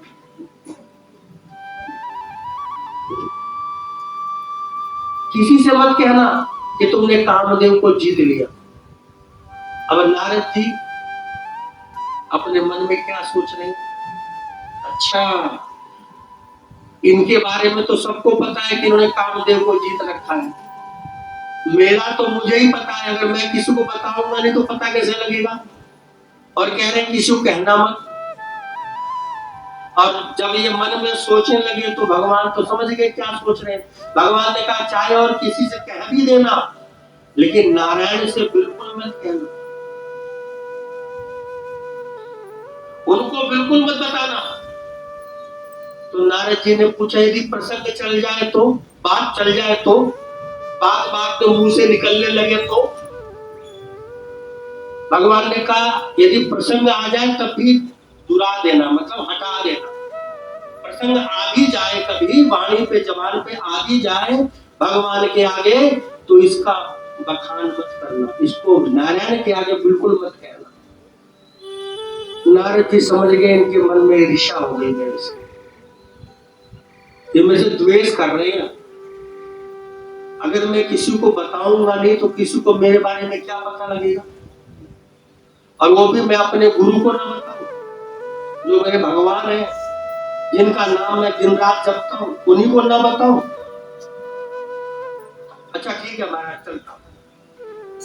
भगवान ने कहा रे कुछ जल पाना है फिर कभी। चल रही है, रास्ते में मिल गए ब्रह्मा जी, पिताजी। पिताजी को भी सूचना दी, पिताजी ने भी वही बात कही, बेटा चलो ठीक है, अच्छा किया तुमने जीत लिया, अच्छी बात है, लेकिन ये बात नारायण से मत कहना। अब नारद जी ने अपने मन में सोचा चलो शंकर जी तो पराये थे, ये तो मेरे सगे बाप हैं, इनको भी मेरी खुशी बर्दाश्त नहीं हो रही है। मैंने कामदेव को जीत लिया बता रहा हूं, एक खुश होने की बजाय मेरे को ही ज्ञान दे रहे हैं कि किसी को कहना मत, और नारायण को तो बिल्कुल मत कहना।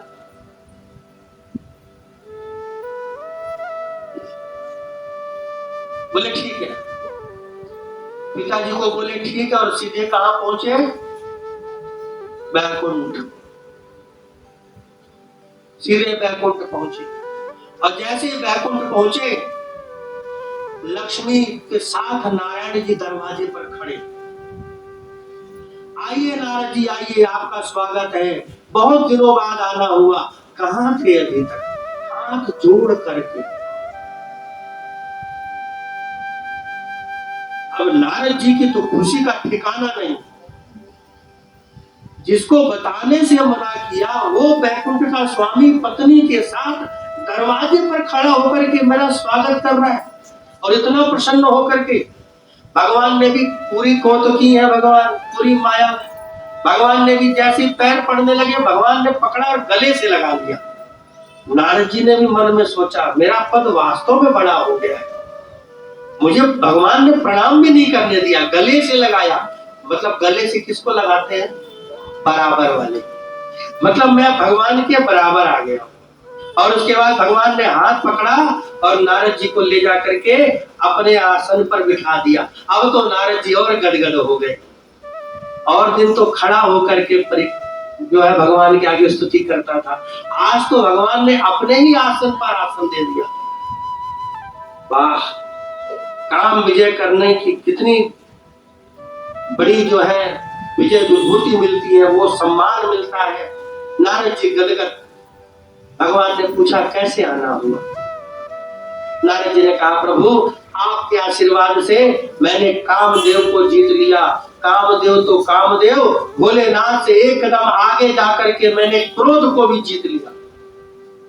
अच्छा, ये तो नारद जी तुमने बहुत अच्छी बात बताई, मेरा हृदय प्रसन्न हो गया। और बताइए मैं आपके लिए क्या करूं?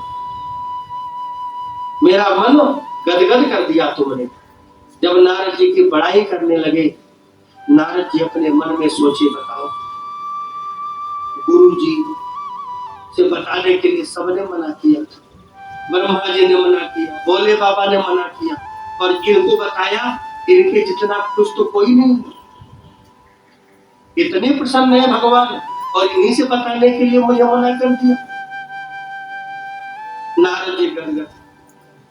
भगवान ने नारद जी से कहा बड़ी कृपा करी, बड़ी दया करी आपने जो आप मेरे धाम आए। ये वही धाम है जहां नारद जी जाते थे, पहले स्तुति करते थे तब भगवान नेत्र खोलते थे। बिना स्तुति किए हुए नेत्र भी नहीं खोलते थे, आंख बंद करके भगवान लेटे रहते थे। प्रमाण दूं, सत्यनारायण व्रत कथा पढ़ते हो ना, पहला अध्याय। नारद जी जब बैकुंठ गए तो क्या किए? हाथ जोड़ करके भगवान की स्तुति करने लगे।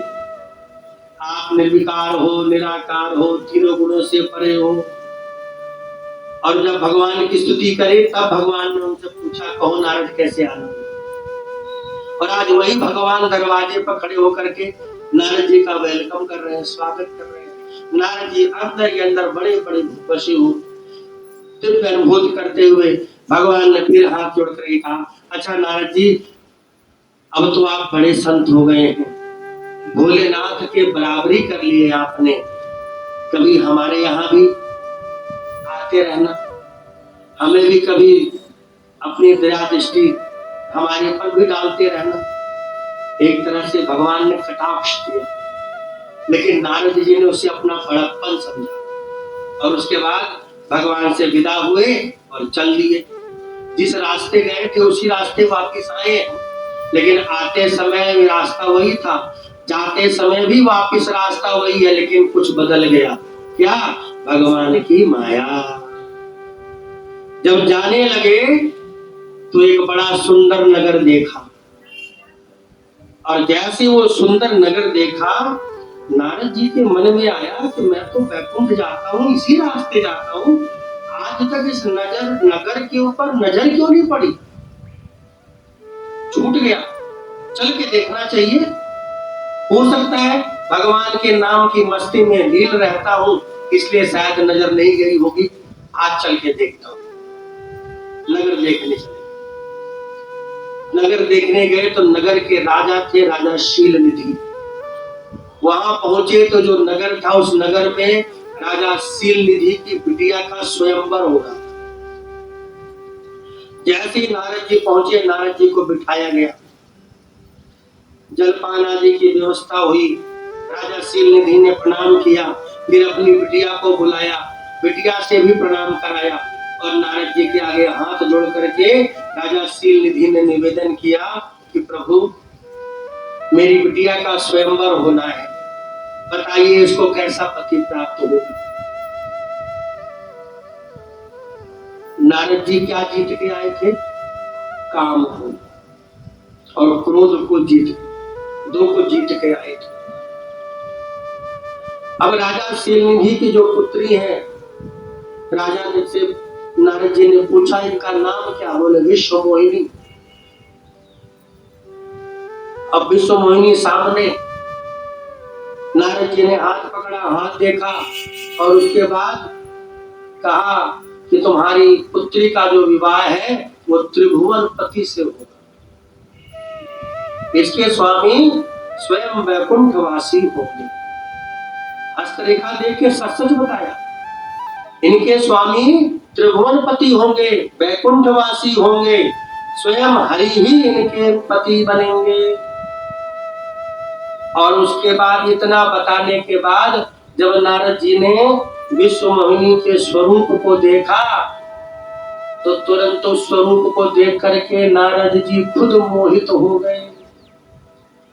अब नारद जी मन में विचार करने लगे कि ऐसा क्या प्रयत्न करूं कि इस कन्या के साथ मेरा विवाह हो जाए। अभी थोड़ी देर पहले काम जीत के आए थे और अब खुद काम के वशीभूत हो गए। अब मन में विचार किया, मैं तो दाढ़ी वाला बाबा, इस रूप में कन्या मुझे कहाँ वर्ण करेगी, और मैंने बताया भी नारायण का स्वरूप है। तुरंत पहुंचे बैकुंठ। पहली बार गए थे तो भगवान दरवाजे पर स्वागत करने के लिए आए थे। दूसरी बार पहुंचे तो भगवान शयन कर रहे हैं। कहा? भुजग शयनम। नारद जी गए, जाकर के हाथ जोड़ा, प्रणाम किया, स्तुति करी। तब भगवान उठे। हाँ नारद जी, कहो कैसे आना हुआ? भगवान, प्रभु मुझे आप अपना रूप दे दीजिए। क्या हुआ? अरे महाराज, मार्ग में राजा शील निधि की पुत्री विश्व मोहिनी, उसके साथ विवाह करना।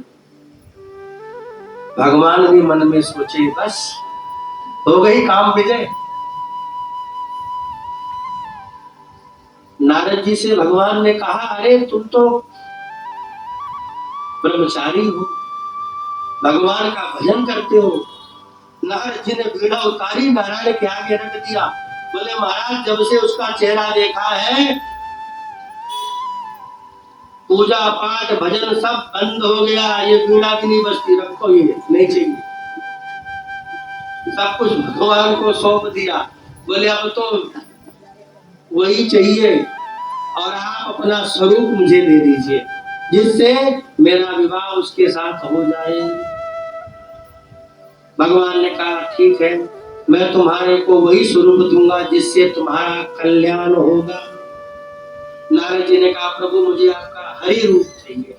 भगवान ने कहा, ठीक है, दिया, जाओ। अब नारद जी प्रसन्न कि भगवान ने मुझे हरि रूप दे दिया। और भगवान ने क्या दिया? बंदर, मरकट। भगवान ने बंदर का रूप दिया, मरकट का। हरि नाम का बंदर भी होता है। हरि शब्द का अर्थ नारायण भी है, और हरि शब्द का अर्थ बंदर भी है। जब चले गए तो माँ लक्ष्मी ने पूछा कि प्रभु, उन्होंने तो आपका रूप मांगा था, आपने बंदर का रूप क्यों दे दिया? भगवान ने कहा, कुछ नहीं, इलाज करना था, इसलिए वो स्वरूप दिया, इलाज करना था। नारद जी तो अखंड बाल ब्रह्मचारी हैं, इनका विवाह कभी होगा ही नहीं, तो आज कैसे हो जाएगा? तो लक्ष्मी जी ने कहा, वो जो गुण निधि, बोले सब माया है, तुम ही तो हो विश्व मोहिनी के रूप में, सब माया है। और उसके बाद नारद जी वहां पहुंचे, सभा में गए, सबसे ऊंचा सिंहासन एक लगा हुआ था, जाकर के उसी पर बैठे। मन में तो ये कि मैं तो हरि का रूप लेके आया। भगवान शिव के दो गण थे, वो भी वहीं आए हुए थे, स्वयंवर देखने।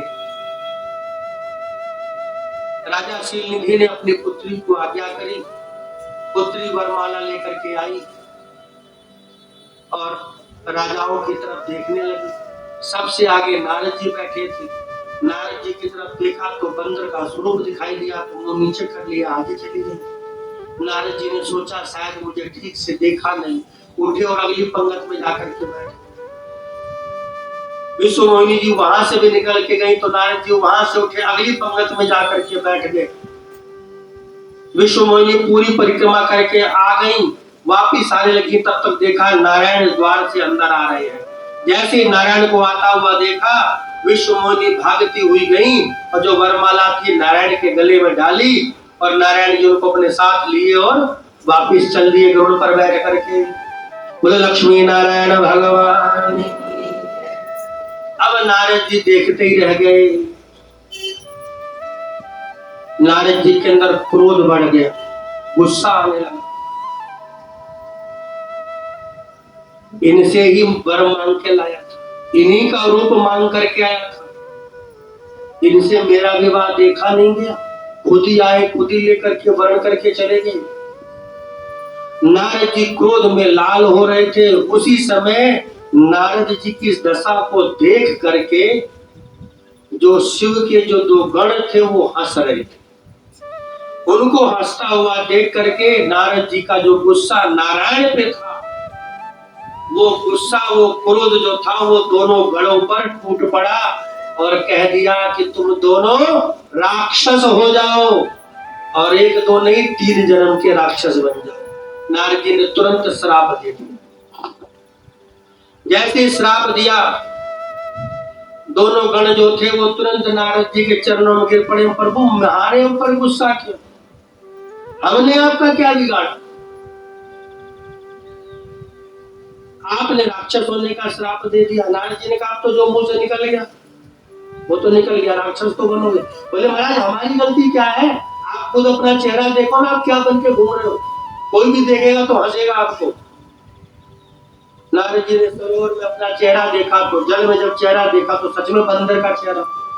अब नारद जी को उन दोनों के ऊपर दया आई। दोनों गणों ने पूछा प्रभु हमें आपने श्राप दे दिया। नारद जी ने प्रसन्न होकर के कहा ये गणों तुम्हारा दोष नहीं, ये सब नारायण के कारण हुआ है।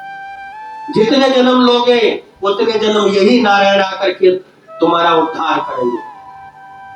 श्राप दिया, श्राप का विमोचन भी कर दिया और बोले अब जाकर के नारायण को देखता हूं। और उसके पीछे पीछे नारायण के पीछे पचल भगवान वैकुंठ आए। अभी आके खड़े हुए थे तब तक नारद जी आ गए क्रोध से लाल। आते ही नारद जी ने नारायण जी को अपशब्द कहना शुरू कर दिया। बहुत अपशब्द कहे, क्रोध के वशीभूत होकर। और उसके बाद नारद जी ने नारायण को श्राप दिया कि हे नारायण, जिस स्त्री के कारण आपने मेरा ये हाल किया उसका खुद वर्णन करके चले गए। उसी स्त्री के वियोग में आप दर्द ठोकरे खाएंगे। जो स्थिति आज मेरी है यही स्थिति का सामना आपको भी करना पड़ेगा। आपसे मैं सहायता मांगने आया था, आप नहीं आए मेरी सहायता करने, लेकिन हे प्रभु मैं आपकी सहायता करने इसी रूप में आऊंगा।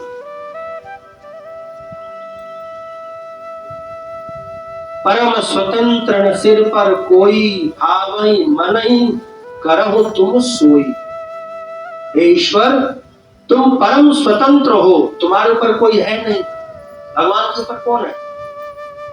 हम सबके स्वामी भगवान है। तो नारद जी कहते तुम्हारे ऊपर कोई है नहीं। परम स्वतंत्र न सिर पर कोई, तुम परम स्वतंत्र हो, तुम्हारे ऊपर कोई है नहीं जिसके अनुशासन में तुम रह सको। भावई मन ही करो तुम सोई, जो तुम्हारे मन में आता है वही करते हो। और कह करके नारद जी ने श्राप दिया। भगवान ने हाथ जोड़ करके उस श्राप को अंगीकार कर लिया। सत्य वचन कह करके वो जितने श्राप दिए नारद जी ने, नारायण ने सबको स्वीकार कर लिया। और जैसे स्वीकार किया, स्वीकार करते अपनी माया को खींच लिया। जैसे ही माया खींची, नारद जी का जो मोह था वो भंग हो गया। मोह भंग होते ही सामने नारायण, पश्चाताप। अब तो नारायण के चरणों में गिर पड़े, क्षमा याचना करने लगे। प्रभु मेरे मुख से जो भी निकला असत्य हो जाए, झूठा हो जाए। भगवान ने कहा हे नारद, अब जो तुमने कह दिया है वो सत्य है। ब्रह्म वाक्यम जनार्दन, तुम्हारे मुंह से जो निकला है वो कभी मिथ्या हो ही नहीं सकता। ये सत्य है, ये हो के रहेगा। नारद जी पश्चाताप करने लगे, बार बार विनती करने लगे, प्रभु मैं क्या करूं, मुझसे बहुत बड़ा अपराध हो गया। आत्मग्लानि होने लगी। नारद जी रुदन करने लगे, रोने लगे, अश्रुधारा बहने लगी। भगवान ने उठाया, हृदय से लगाया और नारद जी को शांत किया। नारद जी का रुदन बंद नहीं हुआ। पश्चाताप करने लगे, प्रभु इतना बड़ा श्राप मैंने आपको दे दिया। अपनी गलती पर पछतावा करने लगे, लेकिन प्रायश्चित नहीं कर पा रहे थे। क्या करूं जिससे भगवान को जो श्राप दिया वो श्राप समाप्त हो जाए। भगवान ने नारद जी को समझाया कि हे नारद, जो होना था वो हो गया, इसे कोई मेट नहीं सकता, मिटा नहीं सकता, ये तो होगा ही होगा। नारद जी बोले, प्रभु मैं अपने आप को माफ नहीं कर पाऊंगा, मैं क्या करूं। भगवान ने कहा, जहां से शुरुआत हुई थी वहीं जाओ। नारद जी समझ नहीं पाए। भगवान ने फिर इशारा दिया। भगवान ने कहा, भोलेनाथ के पास जाओ। भगवान शिव ने तुम्हें मना किया था, ये बात किसी से मत कहना, तुम नहीं माने, ये उसी अहंकार का परिणाम। तो नारद जी ने कहा, प्रभु यदि गलती मेरी है तो कष्ट मुझे भोगना चाहिए, दुख मुझे होना चाहिए, पश्चाताप मेरा होना चाहिए, मुझे होना चाहिए, वेदना मुझे भोगनी चाहिए। मेरे दुख, मेरे अहंकार के कारण आपको श्राप मिला, ये समझ में नहीं आया। तब भगवान ने समझाया। भगवान कहते हैं कि हे नारद, अभी तुमने कहा था परम स्वतंत्र न सिर पर कोई, कि मैं परम स्वतंत्र हूं, मेरे ऊपर कोई नहीं है। ऐसा नहीं है, मेरे ऊपर भी एक से एक बैठे हुए हैं। नारद जी सुन करके हैरान, महाराज आपके ऊपर भी कोई है? बोले हाँ। नारद जी ने पूछा, आपके ऊपर कौन है? आप तो जगत के पालनहार है, जगत पिता है। भगवान ने कहा, मेरे ऊपर मेरे भक्त हैं, मेरे ऊपर मेरे भक्त हैं, और जब भी भक्त पर कोई संकट आता है तो मुझे उसको उतारना पड़ता है, चाहे उसके लिए मुझे कई जन्म क्यों ना लेने पड़े। सूर्य कहते हैं, हे शौनकादि ऋषियों, नारद जी पश्चाताप की अग्नि में जलने लगे। नारायण ने उन्हें बहुत समझाया। अब नारद के मन में ये पश्चाताप होने लगा कि मेरे अपराध के कारण मेरे स्वामी को धरती पर अवतार लेना पड़ेगा, मनुष्य रूप में आना पड़ेगा, पत्नी का वियोग सहना पड़ेगा, और वो भी एक बार नहीं, 3 बार आना पड़ेगा, क्योंकि 3 बार का श्राप तो नारद जी ने दिया। राक्षसों को 3 बार श्राप दिया राक्षस होने का, तो भगवान को भी 3 बार तो आना ही पड़ेगा। नारद जी मन में व्यथित हो गए, भगवान के धाम पहुंचे, भगवान शिव के पास गए। भगवान शिव ने सायुज्य भक्ति प्रदान करी और नारद जी से कहा, नारद जी उसी स्थान पर जाओ दोबारा। नारद जी ने पूछा, प्रभु उसी स्थान पर क्यों? तब भगवान शिव ने उन रहस्य खोला। भगवान ने कहा, तुम्हें दक्ष प्रजापति ने श्राप दे रखा है, तुम 2 घटी से ज्यादा कहीं रुक नहीं सकते, और वो स्थान ऐसा है जहां मैंने सिद्ध तपस्या कर रखी, वहां बैठ करके तुम जब शिव शतनाम का जाप करोगे तो तुम्हारे मन की मलिनता जो है वो समाप्त हो जाएगी। तो नारद जी ने प्रश्न किया कि प्रभु, जो मैंने कामदेव को जीता था। भगवान ने कहा, तुमने कोई कामदेव को नहीं जीता, वो उस स्थान का प्रभाव था जिसके कारण जब तक तुम वहां पर रहे तुम्हारे ऊपर कामदेव का कोई प्रभाव पड़ा ही नहीं तो तुम राजा शील निधि की कन्या के पीछे क्यों व्याकुल होते? वो तो भगवान की माया थी, कामदेव को तुम नहीं जीत पाए। तब नारद जी उसी स्थान पर पहुंचे जहां पर तप किया था, और वहीं बैठ करके भगवान शिव का नाम जाप करने लगे, शतनाम का, भगवान के 100 नाम का जाप कर करने लगे। कई वर्ष बीते, उनके जप से प्रसन्न होकर के स्वयं उनके पिता ब्रह्मा जी ने वहां आकर के उनको दर्शन दिए। अपने पिता को आया हुआ देखकर नारद जी प्रसन्न हुए, प्रणाम किया। मन की निर्मलता, भगवान के नाम के जाप करने से मन की जो निर्मलता थी वो बढ़ गई, मन निर्मल हो गया, जो मन में बोझ था वो समाप्त हो गया और अत्यंत प्रसन्न हृदय से भगवान को प्रणाम किया ब्रह्मा जी। और ब्रह्मा जी से प्रश्न किया कि हे पिता, ये सब मेरे साथ क्यों हुआ? तो पिता ने कहा कि हे नारद, यह सब भगवान की माया है।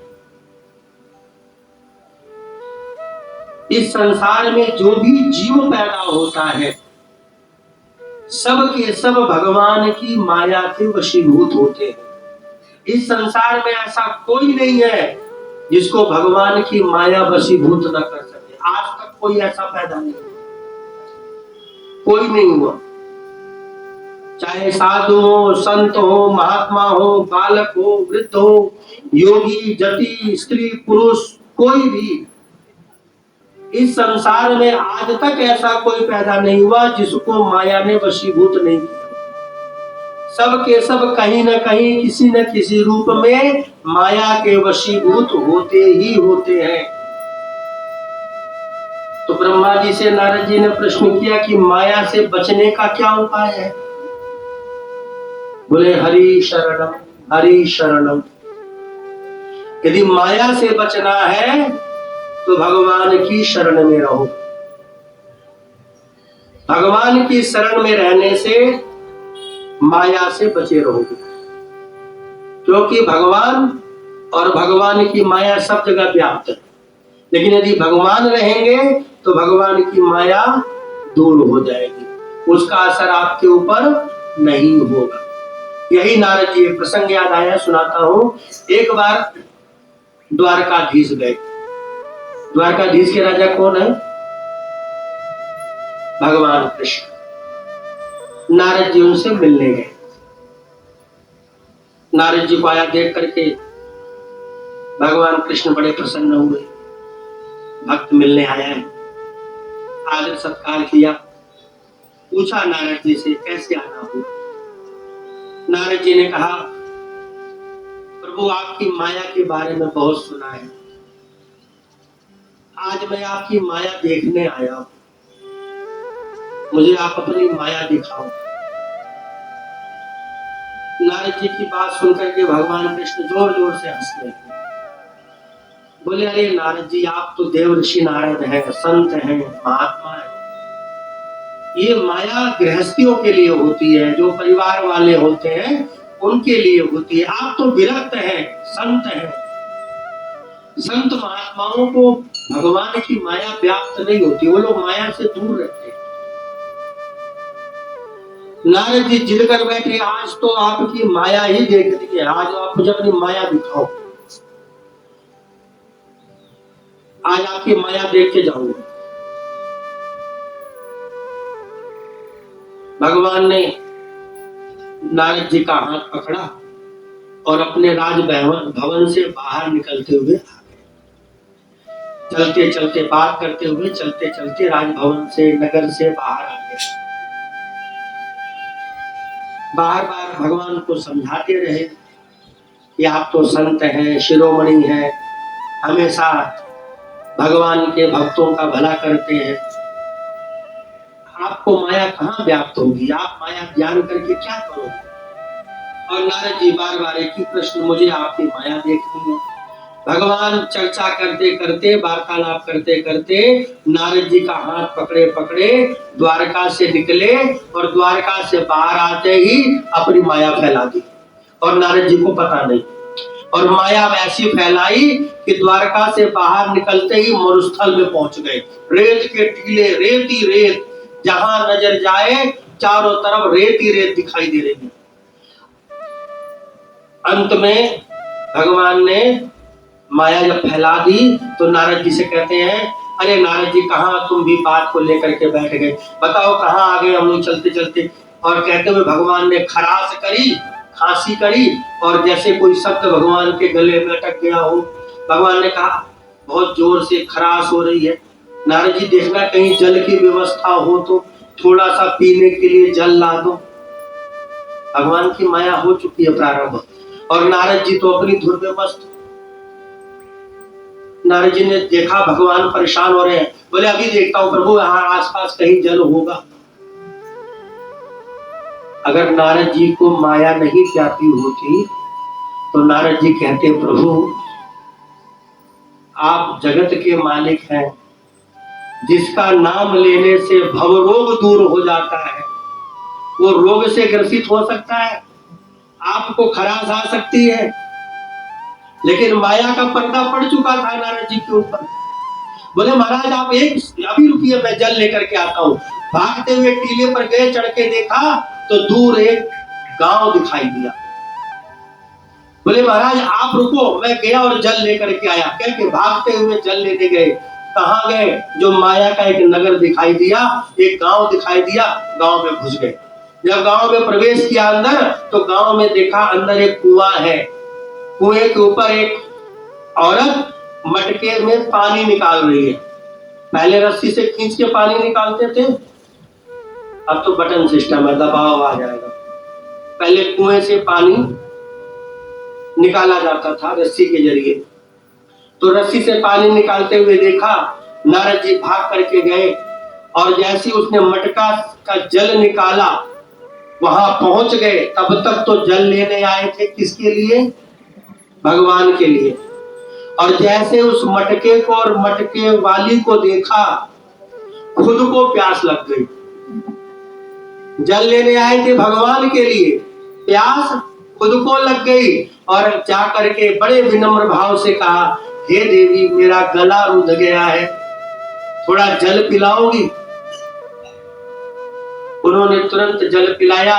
नारद जी ने दोनों हाथ अंजलि बांध करके जल पिया। जब जल पी करके तृप्त हो गए तो उसके स्वरूप को देखने लगे। और उसके बाद उस स्त्री ने अपना मटका भरा और अपने घर चलने लगी। जब वो घर जाने लगी तो नारद जी उसके पीछे पीछे चले गए। जब अपने घर के अंदर प्रवेश करी तो दरवाजे पर एक बुजुर्ग से बैठे हुए थे चारपाई के ऊपर। नारद जी सीधे उनके पास गए, बोले प्रभु ये कन्या कौन है? बोले मेरी बेटी है। तो उस बुजुर्ग ने पूछा, आप क्यों पूछते हो? बोले तुम्हारी कन्या सर्वगुण संपन्न है, सभी गुणों से युक्त है, बहुत सुंदर है। तो बुजुर्ग ने पूछा, आपको अत्यंत प्रिय है तो बताइए क्या करें? बोले मेरा इसके साथ विवाह करा दीजिए। बोले ठीक है। घर के स्वामी मान गए, नारद जी का विवाह हो गया। अब नारद जी अपनी गृहस्थी संभालने लग गए। थोड़े दिनों बाद 2-4 बच्चे भी हो गए। अब नारद जी अपनी गृहस्थी में मस्त। एक दिन नारद जी खेत में खेत जोतने गए थे। खेत जोत करके हल अपने कंधे पर रख करके वापिस आ रहे थे बैल लेकर के। तब तक गांव में बाढ़ आ गई। अब बाढ़ आई तो बाढ़ में सब बहने लगा। भागते भागते घर आए, हल जो था वो फेंका तो क्या देखते हैं, दरवाजे से पत्नी और बच्चे दोनों बाढ़ में बह रहे हैं। तो जल्दी से भाग करके अपनी एक हाथ से अपनी पत्नी का और दूसरे हाथ से अपने बालक का, बच्चे का हाथ पकड़ा। तब तक बाढ़ ने जोर से धक्का मारा और हाथ से पत्नी और बच्चे का हाथ छूट गया। अब नारद जी उसी बाढ़ में बिलखते हुए आगे भागने का प्रयास कर रहे हैं, तैरने का प्रयास कर रहे हैं कि किसी भी तरह पहुंच करके अपनी पत्नी और बच्चों को पकड़ ले। और जैसे पकड़ना चाहा, भगवान ने माया खींची। वो नारायण जो भगवान कृष्ण थे उनके पास नारद जी पहुंच गए। और भगवान कृष्ण को देख करके नारद जी कह रहे हैं, कन्हैया पकड़ो, मेरी पत्नी बही जा रही है। कन्हैया पकड़ो, मेरा बच्चा भी बह गया। अब भगवान ने अपनी माया समेटी। जैसे भगवान ने माया समेटी, नारद जी रोए जा रहे हैं। भगवान ने पूछा क्या हुआ? बोले कन्हैया तुम बड़े निर्दयी हो, मेरी पत्नी बह गई, मेरा बच्चा बह गया, तुमने पकड़ा नहीं। बोले कहाँ बह गई? बोले बाढ़ में। बोले कौन सी बाढ़? देखा तो कोई बाढ़ नहीं, रेगिस्तान का टीला। बोले नारद जी तुम तो मेरे लिए जल लेने गए थे, गले में खराश हुई थी। अब नारद जी ने अपना सिर पीटा। बोले पत्नी? बोले किसकी पत्नी? बच्चे कहां से हुए? अभी थोड़ी देर पहले तो तुम मेरे लिए जल लेने गए।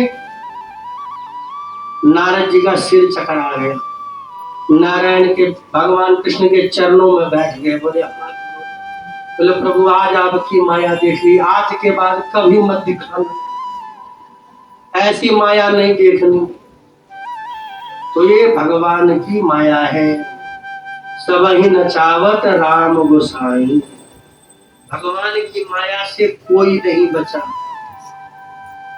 इस चराचर जगत में ऐसा कोई नहीं है जो भगवान की माया का पार पा चुका हो, आज तक कोई नहीं पाया। बोल शंकर भगवान की। ओम नमः शिवाय। ओम